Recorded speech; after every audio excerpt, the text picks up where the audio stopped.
Hello students of class 4th। आज मैं आपको हिंदी व्याकरण का पार्ट 3 शब्द के बारे में बताने जा रही हूँ।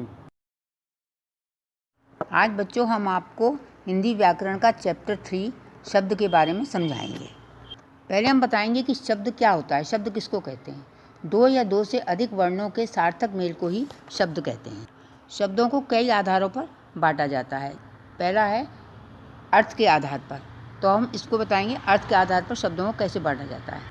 अर्थ के आधार पर शब्दों के दो भेद होते हैं, एक होता है सार्थक शब्द, एक होता है निरर्थक शब्द। सार्थक शब्द उनको कहते हैं हम जिन शब्दों का कोई ना कोई अर्थ होता है, वो सार्थक शब्द कहलाते हैं, जैसे डंडा, दूध, रोटी, ममता आदि। और निरर्थक शब्द वो होते हैं जिन शब्दों का कोई अर्थ नहीं होता है, जैसे दधु, तामम, डांट, इस तरह के शब्दों को निरर्थक शब्द कहते हैं। दूसरा है रचना के आधार पर। रचना के आधार पर शब्द तीन प्रकार के होते हैं, एक रूढ़ शब्द, यौगिक शब्द और योगरूढ़ शब्द। तो पहले हम रचना के आधार पर बताएंगे। रचना के आधार पर शब्द तीन प्रकार के होते हैं।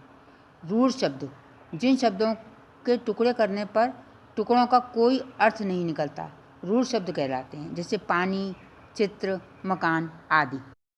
दूसरा है यौगिक शब्द, जो शब्द दो शब्दों के योग से बनते हैं और उनमें से प्रत्येक शब्द का कोई अर्थ निकलता है, यौगिक शब्द कहलाते हैं, जैसे लाल किला, चिड़ियाघर, कुतुब मीनार आदि। तीसरा है योगरूढ़ शब्द, जो शब्द दो शब्दों के योग से तो बने हैं लेकिन उनका एक विशेष अर्थ निकलता है, योगरूढ़ शब्द कहलाते हैं, जैसे पीताम्बर, पीत धन अंबर, चार पाई, चार धन पाई इत्यादि। तीसरा है उत्पत्ति के आधार पर।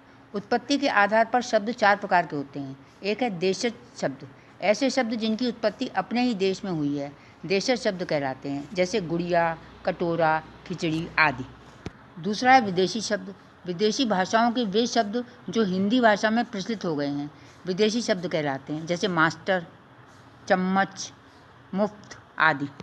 तत्सम शब्द, संस्कृत से ज्यों के त्यों हिंदी में आए शब्द तत्सम शब्द कहलाते हैं, जैसे जल, पुष्प, पुत्र, कर्ण आदि। तीसरा है तद्भव शब्द, संस्कृत से हिंदी में आए शब्द जिनमें थोड़ा परिवर्तन हो गया है, तद्भव शब्द कहलाते हैं, जैसे फूल, पानी, बेटा, कान आदि। प्रयोग के आधार पर शब्द दो प्रकार के होते हैं। विकारी शब्द, ऐसे शब्द जिनके रूप में लिंग, वचन, कारक आदि के अनुसार परिवर्तन आ जाता है, विकारी शब्द कहलाते हैं, जैसे लड़का खेल रहा है, लड़की खेल रही है।